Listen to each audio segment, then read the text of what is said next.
El Señor esté con ustedes. Y con tu espíritu. Proclamación del Santo Evangelio según San Lucas.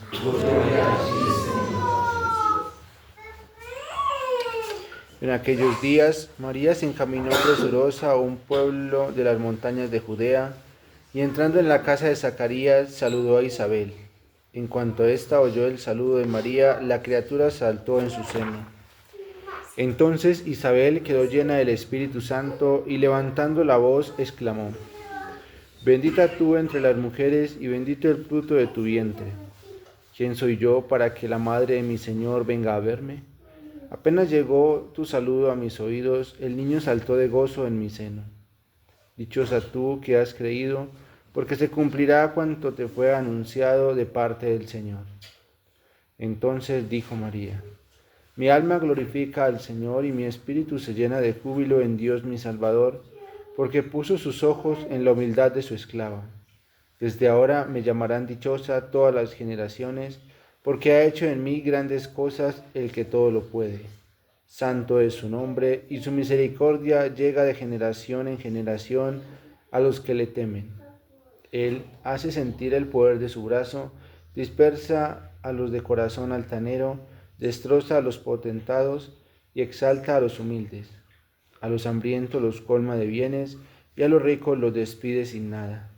Acordándose de su misericordia, viene en ayuda de Israel su siervo, como lo había prometido a nuestros padres, Abraham y a su descendencia para siempre.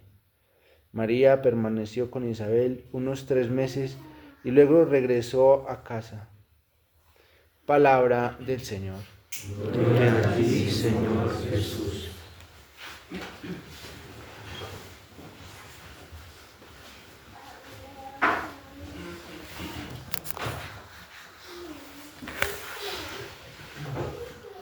Es positivamente impresionante que en medio de las pruebas, de la tribulación quizás más alta por los ataques y la influencia del mal, que en medio de la seducción de las riquezas, de las preocupaciones de la vida, que en medio del poderío y del reinado aparente del demonio sobre el mundo, y aún sobre la tribulación que padecen los seguidores de Cristo, los verdaderos que quieren seguirle con todo el corazón, la palabra de Dios nos muestra un triunfo, nos muestra la victoria y nos muestra una alegría suprema, una dicha suprema. Que la palabra de Dios nos permita ver y vislumbrar que los hijos del reino siempre viven en medio del triunfo, de la alegría, del entusiasmo, de la esperanza y del consuelo que da Dios. Apareció en el cielo una gran señal. Una mujer vestida de sol con la luna bajo sus pies. Y ese es el signo que ven los hijos de la luz. Ese es el signo que hoy ven los cristianos que verdaderamente están siguiendo a Cristo. Es la experiencia de Isabel cuando escucha el saludo de la Virgen, porque verdaderamente ella está esperando en Dios y no tiene su esperanza puesta en ninguna otra fuerza o poder humano. Apenas llegó a mis oídos tu saludo, saltó de alegría, de gozo, mi criatura en mi vientre. ¿Y nosotros cómo estamos hoy? Los que decimos seguir al Señor, los que decimos seguir a Cristo, los que decimos estar creyendo en Dios Padre, en Dios uno y trino, Padre, Hijo y Espíritu Santo, los que decimos ser hijos de la Virgen, los que decimos ser hijos de la Iglesia, los que decimos pertenecer a la Iglesia. Apenas llegó a mis oídos tu saludo, saltó de gozo la criatura en mi vientre. Es desafiante y confrontante para nosotros la palabra de Dios, porque la fe no nos pide negar que hay tribulación.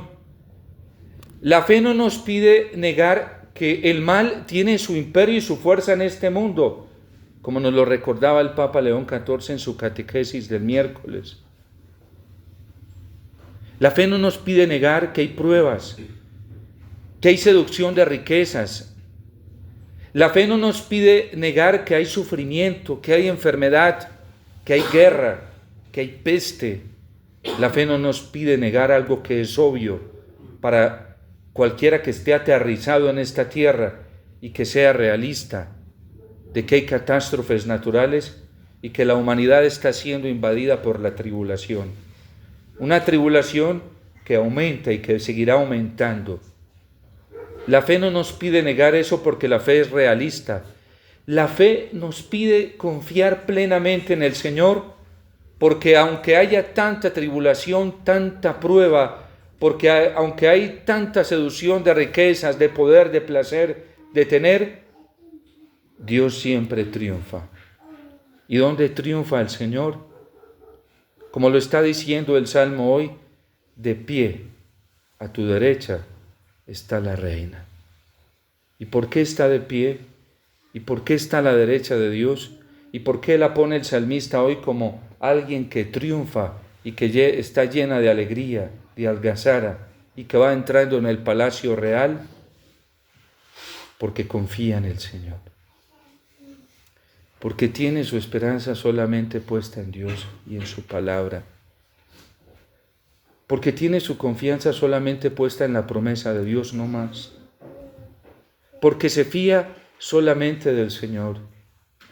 Abraham pudo caminar toda su vida, porque fue toda su vida marcada por las tribulaciones y las pruebas más grandes, en medio de la oscuridad que invadía su existencia terrena, pudo caminar con paz, lleno de alegría y con el consuelo de la esperanza que le ofrecía la palabra de Dios, porque solamente se fió de Dios. Para él fueron sagradas aquellas palabras de Dios cuando se le manifestó y le dijo a Abraham: sé perfecto y camina en mi presencia. De hecho, cuando Dios le pide la prueba suprema de sacrificar a su propio hijo, mientras caminaba hacia el monte Moria para sacrificar lo que más amaba, lo único que tenía, ya su corazón estaba siendo invadido por la paz y la alegría. A tal punto que cuando su hijo le pregunta: Padre, llevamos la leña y llevamos todo listo para el sacrificio, pero ¿dónde está el cordero para el sacrificio? Con mucho consuelo y esperanza en su corazón, le dice a su hijo: Dios proveerá, hijo mío, porque siempre provee. Es la grandeza de la fe de un hombre que confía y que se fía solamente de Dios. ¿Y cómo está el corazón de tantos cristianos católicos hoy en la iglesia? A muchos se los está arrastrando el desánimo, la desilusión, la esperanza. ¿Y por qué habrá tristeza en sus corazones? Eso es sencillo. Porque la palabra de Dios no es su fuerza. Porque la palabra de Dios no es su consuelo. Porque la palabra de Dios no es su alegría. Porque la motivación de sus vidas no es la palabra de Dios. Apenas llegó a mis oídos tu saludo, el niño saltó de alegría en mi seno.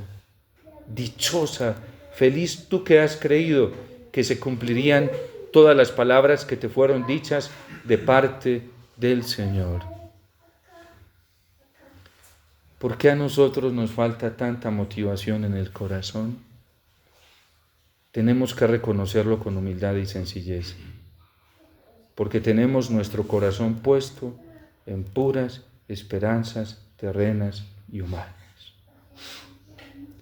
¿No tendríamos hoy, por ejemplo, en Colombia, un país que se dice ser católico, la vergüenza del desánimo, y sobre todo en aquellos que son católicos? La vergüenza de la derrota y el fracaso, como están viviendo algunos colombianos católicos hoy. ¿Y por qué viven como fracasados? Porque su esperanza no es Dios.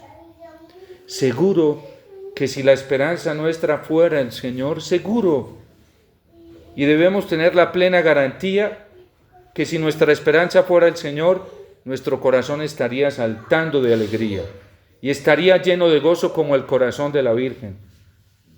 No crean que cuando la Virgen recibió el anuncio del ángel Gabriel, tenía menos tribulaciones y menos pruebas que las que nosotros tenemos hoy. Eran más grandes y más fuertes para ella, no menos. Pero sin embargo ella hoy exalta de gozo y dice: proclama mi alma la grandeza del Señor. Se alegra mi espíritu en Dios mi Salvador. Es muy triste que, por ejemplo, entre nosotros los sacerdotes, muchas veces la esperanza esté puesta en que nos cambien este obispo, o nos pongan este otro, o nos manden para allí, o nos manden para allá, o podamos hacer este proyecto o este otro. Puras esperanzas humanas. ¿Y en qué va a terminar eso? En un fracaso.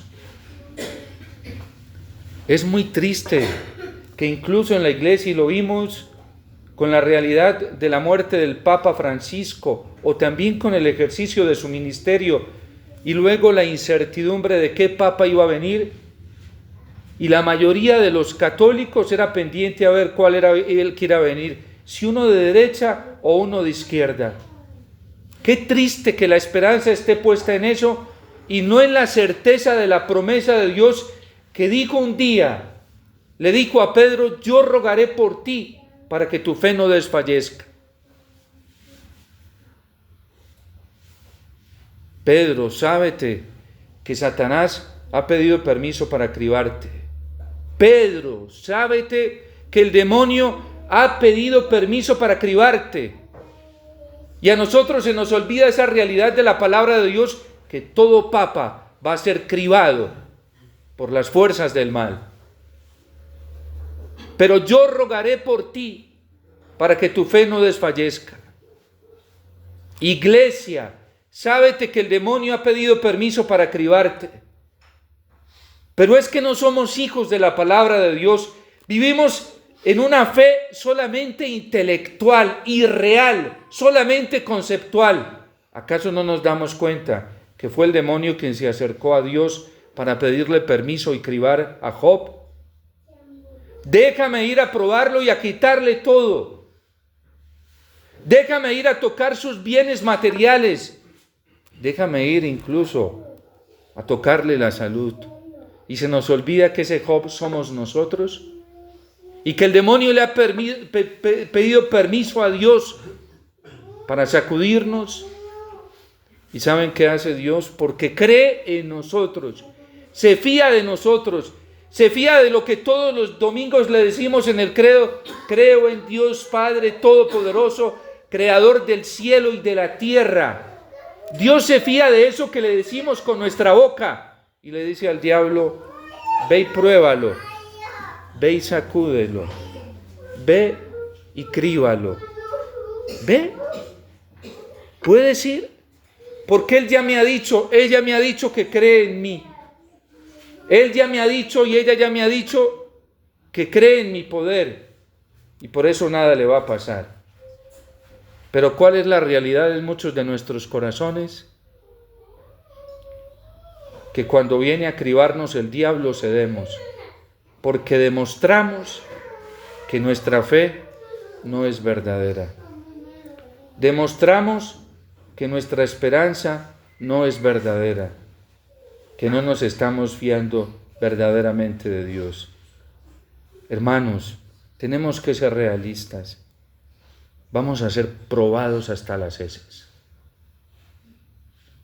Es que ninguno de nosotros puede pretender vivir una vida cristiana exenta del sufrimiento, exenta de la prueba, exenta de la tribulación.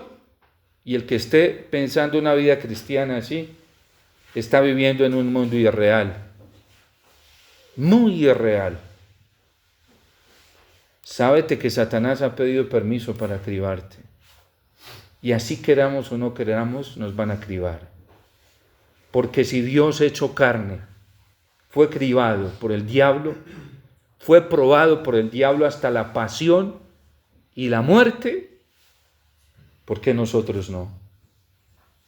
Si la Virgen fue probada y cribada hasta las heces, pero triunfó, ¿por qué nosotros no?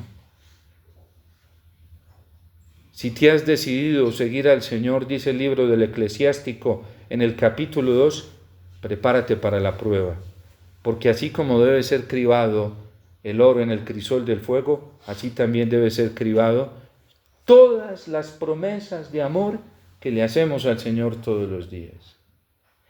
todas las promesas de creer en Él que le hacemos todos los días. Todas las promesas de esperanza en Él que le hacemos todos los días. Nosotros tenemos que ser cristianos de verdad.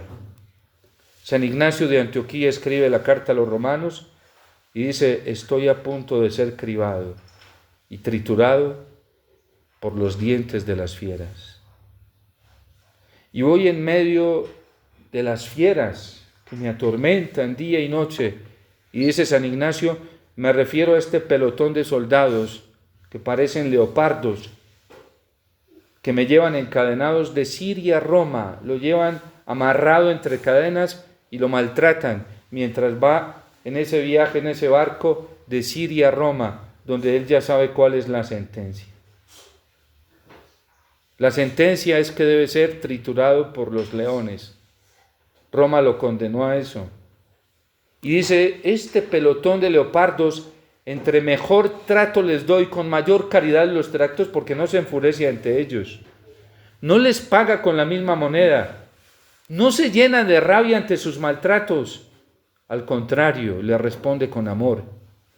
Entre mejor los trato, peor se ponen conmigo. Hay cristianos que le tienen miedo al sufrimiento, que le tienen miedo a la enfermedad, que le tienen miedo a la muerte, que le tienen miedo a la tribulación, que le tienen miedo a la prueba. Pobres, porque con ellos les gusta jugar mucho el diablo y los va a conducir a la traición. Los cristianos no le tenemos miedo ni a la enfermedad, ni a la prueba, ni a la tribulación, ni a la calumnia, ni al desprecio, ni al rechazo, ni a la muerte. Y el católico que hoy esté temblando de miedo ante estas cosas va a ser un instrumento del diablo. Va a ser carne fresca para el diablo. Va a ser un pez enredado en el anzuelo del demonio. Porque al diablo le encanta trabajar con nuestros miedos. Y sí que los utiliza bien. Que uno sienta miedo ante la prueba y la tribulación, eso es apenas natural. Pero que uno se deje llevar del miedo, eso ya no es de Dios. Le dice San Pablo a Timoteo: sábete que Dios te ha dado un espíritu de valentía, no de cobardía. Y hoy hay mucho cristiano que se ha dejado dominar por el miedo, empezando por nuestros obispos. Muchos de nuestros obispos se han dejado amordazar la boca por el miedo y tienen el carisma de la verdad, pero hay demasiado silencio en varios de la jerarquía de la Iglesia. Están ahogando el ímpetu del espíritu profético del Señor para hablar la verdad. Hay varios miembros de la Iglesia, sacerdotes, que están amordazados por el miedo. Predicadores hoy en las redes sociales, amordazados por el miedo, y solamente predican bajo el criterio de las redes sociales, o para que no les cierren un canal, o para que los seguidores no dejen de seguirlos, y se van ajustando a los criterios del anticristo. Y así vamos caminando de acuerdo a los criterios del mundo. Dijo Benedicto XVI en el año 2018 en una entrevista inédita que le concedió a su biógrafo oficial Peter Sewell. En la última biografía, que este biógrafo es su biógrafo oficial. De Benedicto XVI hay muchas biografías, pero solo una aprobada por él, y fueron las entrevistas que le concedió a Peter Sewell. Todo lo hacía con autorización de Benedicto, revisado por Benedicto. Y en esa entrevista Benedicto XVI le dijo: la verdadera amenaza para el Papa y para la Iglesia está en la fuerza ideológica de un aparente humanismo. ¿Por qué aparente? Porque hoy todo es amor al prójimo. Hasta la Eucaristía se debe celebrar en relación a eso. Hasta las obras apostólicas y de pastoral tienen como criterio solamente el prójimo. La Eucaristía se celebra según el prójimo, según el ser humano, según el consenso social. La liturgia se debe hacer en torno y bajo el criterio del prójimo. Por eso lo que prima es el criterio pastoral, no el criterio cultual. Como si la Eucaristía hubiese sido instituida para adorar al prójimo, para darle culto al hombre. Y todas nuestras obras catequéticas y de pastoral son en torno al prójimo. Se nos olvida lo que le dijo nuestro Señor en el Evangelio a un doctor de la ley, que ellos eran los que tenían el criterio, por no decir, aunque no era absoluto, el criterio superior sobre todos los criterios religiosos, teológicos, morales y espirituales para aplicar la ley, la palabra de Dios. Y se le acerca esta máxima autoridad de criterio religioso a Cristo para preguntarle qué debe hacer para poder conseguir la vida eterna. Y Cristo le dice: ¿qué lees en la ley? ¿Qué está escrito en ella? Ojo, porque lo primero que está escrito en la ley no es el criterio humano. Amarás al Señor tu Dios con todo tu corazón, con toda tu alma, con toda tu mente y con todas las fuerzas de tu ser. Esa es la primacía de la Eucaristía. Amar a Dios con todo el corazón, respetarlo con todo el corazón, adorarlo con todo el corazón, bendecirlo a Él con todo el corazón, buscarlo con todo el corazón. Esa es la primacía de nuestra oración. Esa es la primacía del culto. Dios en primer lugar, porque Él se merece lo mejor, porque Él es Dios, se merece nuestra vida, se merece todo nuestro ser, se merece todas nuestras fuerzas, porque Él nos las dio, y nos las dio gratuitamente. Ninguno de nosotros pagó por la vida, y nunca tendría con qué pagar por ella. Por eso la vida no se la debemos a nadie en este mundo, se la debemos solamente a Dios. Y así el mundo reclame nuestra vida para sí, se la debemos solamente a Dios. Y esto tenemos que aprendérselo a la Virgen. Vivió solamente para Dios. Y fue tanto el amor de Dios que fue asunta al cielo en cuerpo y alma. A ella la atrajo, la arrebató el amor. Y era tanto el amor de Dios, tanto el amor hacia Dios, que ella ascendió en cuerpo y alma. Si murió, no lo sabemos. Si se durmió, no lo sabemos. Esa no es la importancia del dogma. La importancia del dogma es que fue asunta al cielo en cuerpo y alma. Y que ella no sufrió la corrupción. Porque hay cristianos católicos que se entretienen debatiendo sobre esto. Eso no es esencial para la fe. Hay algunos santos que dicen que durmió. Está bien. Hay algunos que dicen que murió. Está bien. Lo importante es que fue asunta en cuerpo y alma. Y algunos hasta se escandalizan porque se dice que murió. Imagínense que Cristo murió. Y es el Hijo de Dios. Y fue puesto en el sepulcro. Y si ella se pareció tanto a Él, pues puede haber sido. Y no afecta para nada la verdad de la omnipotencia de Dios que se la llevó asunta al cielo en cuerpo y alma. Era tanto su amor por Dios, su fidelidad a Dios, que se elevó hacia Dios.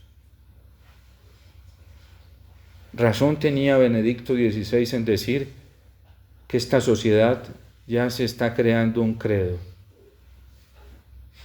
Y hoy, en vez de decir creo en Dios Padre Todopoderoso, debemos decir creo en el hombre, que es omnipotente y glorioso, a quien se le debe todo el culto. ¿Saben cómo referencian los cristianos, muchos cristianos católicos hoy, la caridad? Se referencia en cuanto al respeto, la veneración que se me tiene a mí y se le tiene al hombre. Y entonces hoy solamente ama a Dios quien le dé culto con todo su corazón, con toda su alma y con todas las fuerzas de su ser al ser humano. Esos pobres cristianos ya tienen la mentalidad del anticristo, no la de Cristo. Ya están absorbidos por esta ideología y ya están arrastrados y esclavos por esto. Y si no se convierten rápido y humildemente reconocen que todo el culto se le debe a Dios, van a ser arrastrados y pueden perecer. Porque con la verdad no se juega. ¿Qué lees en la ley? Amarás al Señor tu Dios con todo tu corazón, con toda tu alma y con todas las fuerzas de tu ser. Y luego amarás al prójimo como a ti mismo. Nosotros amamos al hermano en orden al amor a Dios. Porque quien no ama a Dios y dice que lo está dando todo por su hermano es un mentiroso. Porque ese amor no es verdadero. Acaba de decirlo el Papa León XIV a una de las jóvenes que le preguntó cómo construir auténticos vínculos de amistad. Y el Papa les dijo que una auténtica amistad venía de Dios. Y por eso dice el libro del Eclesiástico, encontrar un amigo en esta tierra es encontrar un tesoro. Y entre 1000, uno. Y eso es cierto. ¿Quién va a ser capaz de dar la vida por mí si antes no da la vida por Dios, que es perfecto, que es santo? ¿Qué va a dar la vida por mí, que soy imperfecto? Puro bla, bla, bla. Porque si no amamos a Dios con todo nuestro corazón y no somos capaces de entregarle la vida y de entregarle todo a Él, que nos la dio gratuitamente, ¿qué la vamos a entregar por los otros? Es pura mentira. Y por eso hoy la sombra de la traición nos rodea por todos los lados. El Papa León XIV el miércoles en su catequesis hizo una reflexión muy profunda de la realidad de la traición en la vida cristiana. Con la pregunta que se hacen los apóstoles, ¿seré yo? Es que mientras no miremos al Señor, no vamos a tener verdadera amistad con nadie. Un esposo que tiene una esposa que ella no ama a Dios, ya sabe qué va a tener para el futuro. Una esposa que no sea temerosa de Dios, ya sabe su esposo cuál va a ser la cosecha que va a recoger. Una esposa que tiene un esposo que no es temeroso de Dios, ya sabe qué cosecha recogerá. Ya sabe. Y el Papa les decía, citando a San Agustín, a los jóvenes, entablen amistad con Dios primero, que desde Dios viene la verdadera amistad. Yo no me voy a fiar de alguien que yo vea que no está amando a Dios con todo su corazón. Jamás le voy a desvelar las intimidades de mi ser, porque yo ya sé qué cosecha voy a tener. Por eso, la verdadera relación y el verdadero vínculo nuestro como hermanos se constituye alrededor del verdadero vínculo con Dios. Decía el Papa Benedicto XVI en esa entrevista que esta sociedad está imponiendo su propio credo. Hoy dice este credo: creo que dos hombres se pueden amar y se pueden casar, porque ese es el verdadero amor. Creo que dos mujeres se pueden amar y se pueden casar y pueden tener hijos, porque ese es el verdadero amor. Y quien se oponga a eso, porque es que todos tienen derecho al amor, el derecho a la justicia, a la igualdad, el derecho a la dignidad, de la libertad, y deben respetar las decisiones que yo tomo. Y dice el Papa Benedicto, quien se oponga a esto está condenado a la exclusión y a la excomunión. Fíjense lo que hicieron tantos católicos en Colombia con las elecciones pasadas.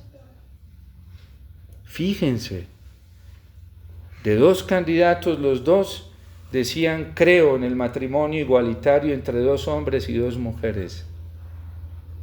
Petro y Rodolfo Hernández. Y ahí estaban las propuestas claras del uno y del otro, simplemente que uno en menor grado que el otro, pero los dos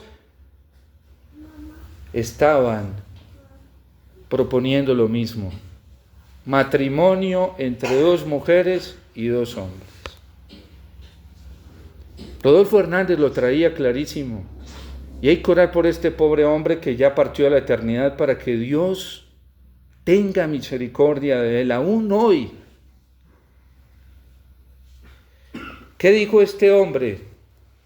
En mi gobierno se permitirá el aborto como está establecido. Ya está establecido en Colombia en 3 causales, despenalizado hasta el 6º mes.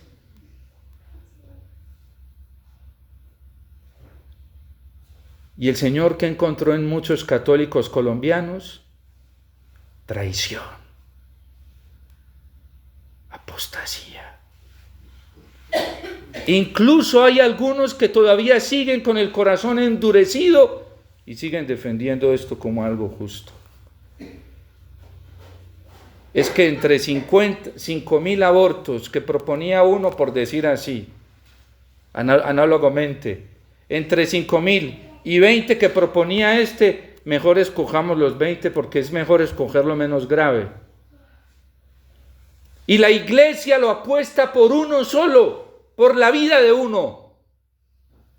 Cristo apuesta por la vida de uno. ¿Ustedes creen que no fueron apóstatas, católicos que promovieron esto? ¿Y que no llevaron a Colombia lo que está viviendo hoy? A soltar demonios de la muerte, de la lujuria, de la peste y de la enfermedad entre nosotros. Y ojo, que uno puede estar sin haberlo hecho materialmente, puede haberlo hecho formalmente. No se necesita la participación material para vincularse a esta participación. Con solo estar de acuerdo en el corazón, con eso ya hay participación informal. Sacerdotes que defendían y siguen defendiendo eso. Y la gente no se indigna y no se escandaliza de eso. Pero esos sí aman al prójimo, respetan al prójimo. ¿Cómo es posible que cristianos católicos hayan dado el sufragio del voto a una persona que promovía y que justificaba, y no solo justificaba, sino que para su gobierno dijo que se iba a permitir la adopción para personas del mismo sexo? Explíquense ustedes delante de Dios, hermanos, y pongan su conciencia delante de Dios, a ver si eso es posible en la verdad de Dios. ¿A dónde nos está arrastrando hoy el anticristo? Lo dice Benedicto XVI allí, en este libro. Dice: este poder intelectual apenas es natural tenerle cierto temor a este poder intelectual del anticristo, al que solamente se puede combatir con la oración. Las personas que no estén buscando a Dios con todo su corazón hoy, con toda su alma, y que no tengan puesta su confianza en el Señor y su esperanza en el Señor, van a ser arrastradas. Por eso, aunque el demonio, dice el libro del Apocalipsis, soltó de su boca un vómito y una corriente que arrasaba con todo, no se pudo arrastrar a la mujer, porque a ella se le dieron las alas del águila para volar sobre esas corrientes. Y quien hoy no esté buscando a Dios con todo su corazón, con toda su alma, y tenga el verdadero deseo en su corazón de ser santo y santa, de llegar a la perfección, cueste lo que cueste, no tiene las alas para defenderse de esa corriente.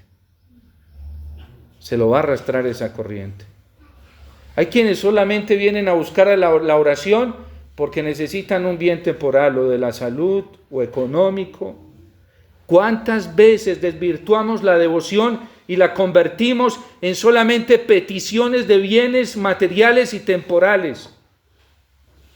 ¿Qué lección tan grande nos dio Dios cuando tantos católicos en Colombia solo tenían puesta la esperanza en que este senador que acaba de morir y que es un hijo de Dios y se lo entregamos a Dios, tenían la esperanza en que se parara de esa cama para que liberara a Colombia de todas estas fuerzas del mar por las que está oprimido? ¿Y en qué les quedó sus peticiones? Y eso era lo que estaban buscando. ¿Cuántos colombianos verdaderamente oraban para que se hiciera en él la voluntad de Dios y solo la voluntad de Dios y nada más que la voluntad de Dios? Y sobre todo su vida eterna, su salvación eterna, su comunión plena con Dios y el consuelo para su familia. En cambio, otros tantos, ¿en qué tuvieron puesta su esperanza y para qué hacían sus peticiones? Y hoy Dios se lo llevó. Porque Dios le dice a Job, la vida tú no se la vas a quitar, sobre esa decido yo. ¿Cómo Dios nos enseña y nos confronta? ¿Y cómo tantas veces desvirtuamos la piedad con razón dice Santiago, ustedes viven en contiendas y en guerras porque no piden? Y si piden, piden mal. ¿Cuándo con nuestras peticiones buscamos la voluntad de Dios? Que se haga solo lo que Dios quiera.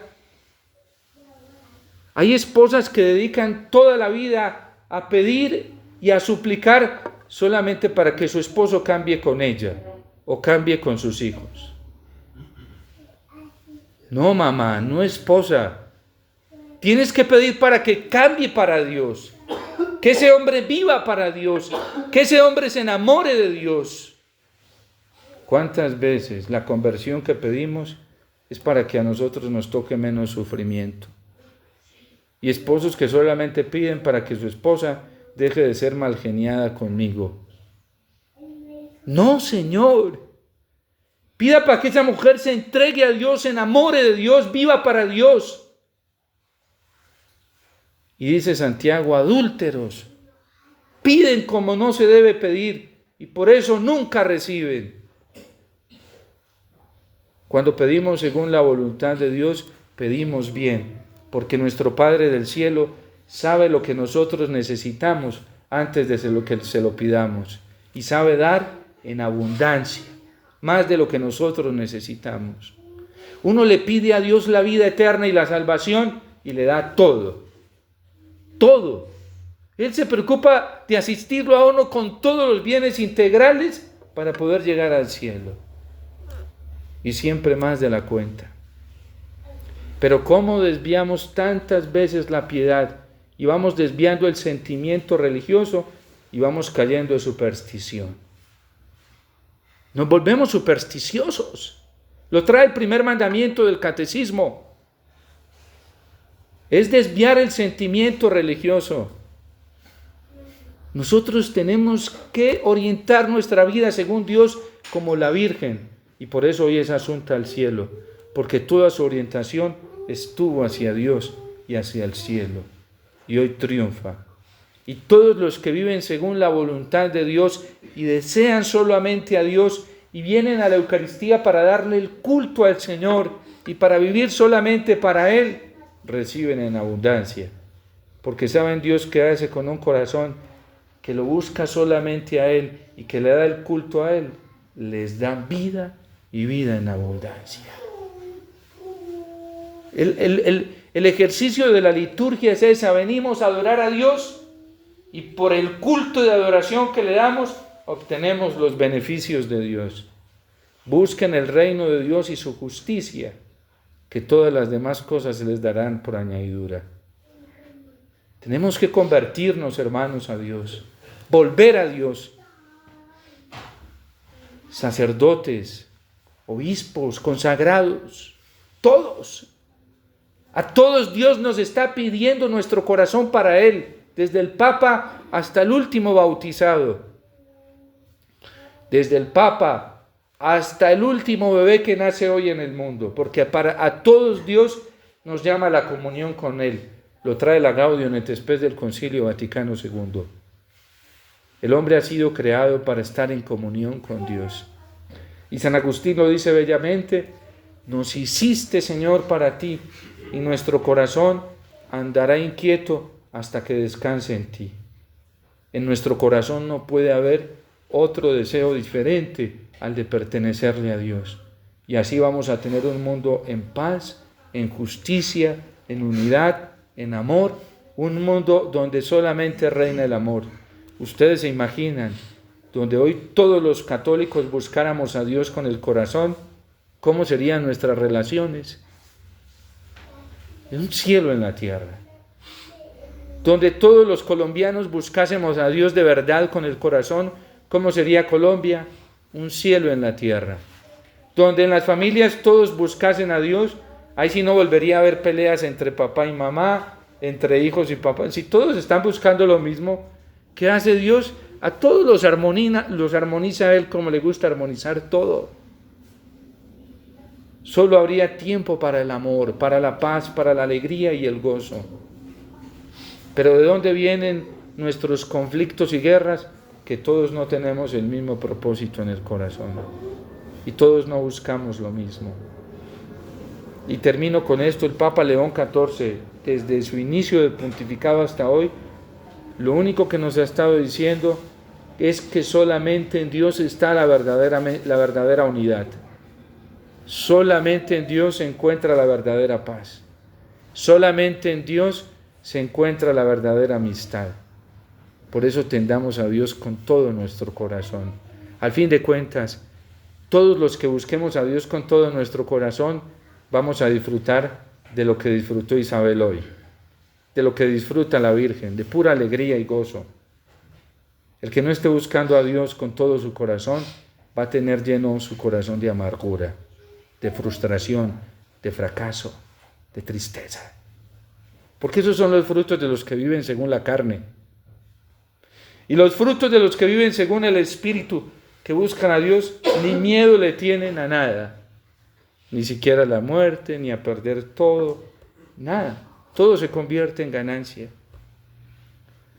Que hoy nuestro corazón tienda solamente al Señor, como tendió el corazón de la Virgen, para que seamos plenamente felices y dichosos, y no tengamos miedo. Si otros no quieren, dejémoslos, oremos por ellos, pero nosotros no nos dejemos someter ni manipular, porque al diablo le encanta trabajar con las heridas de la gente, para manipularnos y quitarnos fuerza en el camino. El que no quiere, oraremos por él, le pediremos a Dios por él y por ella, pero hay que seguir adelante como la Virgen que no se detuvo y hoy es asunta al cielo, en cuerpo y alma, porque quiso tanto a Dios, deseó tanto a Dios, que hoy es la Reina universal de todo lo creado. Dios te salve María, llena eres de gracia, el Señor es contigo, bendita tú eres entre todas las mujeres, y bendito es el fruto de tu vientre, Jesús. Santa